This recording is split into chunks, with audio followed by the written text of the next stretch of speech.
সময় যে ধরনের কাপড়গুলোতে ওভারলক করতে হয় সেটা কিন্তু পুরো ড্রেস সেলাই করে ফেলে তারপর ওভারলক করি, তাই না?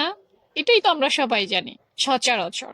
কিন্তু না, কিছু কিছু কাপড় আছে যেগুলো তোমাকে সেলাইয়ের আগেই, তুমি যে ধরো টুকরা টুকরা করে জামার অংশ, বডির অংশ, হাতার অংশ, কুচির অংশ, এই যে পার্ট বাই পার্ট কাটছো না, এগুলো তোমার আগেই ওভারলক করে নিতে হবে।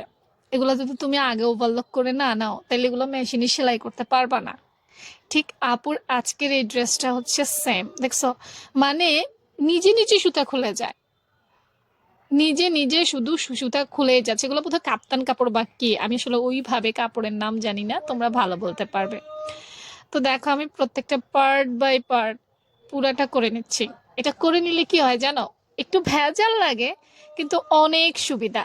পরে সেলাইয়ের পর তোমাকে আর কিছুই করতে হবে না। আর এই কাপড়গুলো ওভারলক, আমি আসলে ওভারলক মেশিনে খুব এক্সপার্ট নই তো, তারপরও কোনো রকম করে করার চেষ্টা করছি নিজের সেলাইয়ের অভিজ্ঞতা থেকে। অনেক কষ্ট, অনেক কষ্ট, অনেক কষ্ট আমার কাছে মনে হয়। তো কারা কারা এভাবে কাজ করো অবশ্যই আপুর সাথে শেয়ার করবা, বা তোমাদের অভিজ্ঞতাগুলো শেয়ার করার চেষ্টা করো। আল্লাহ হাফেজ।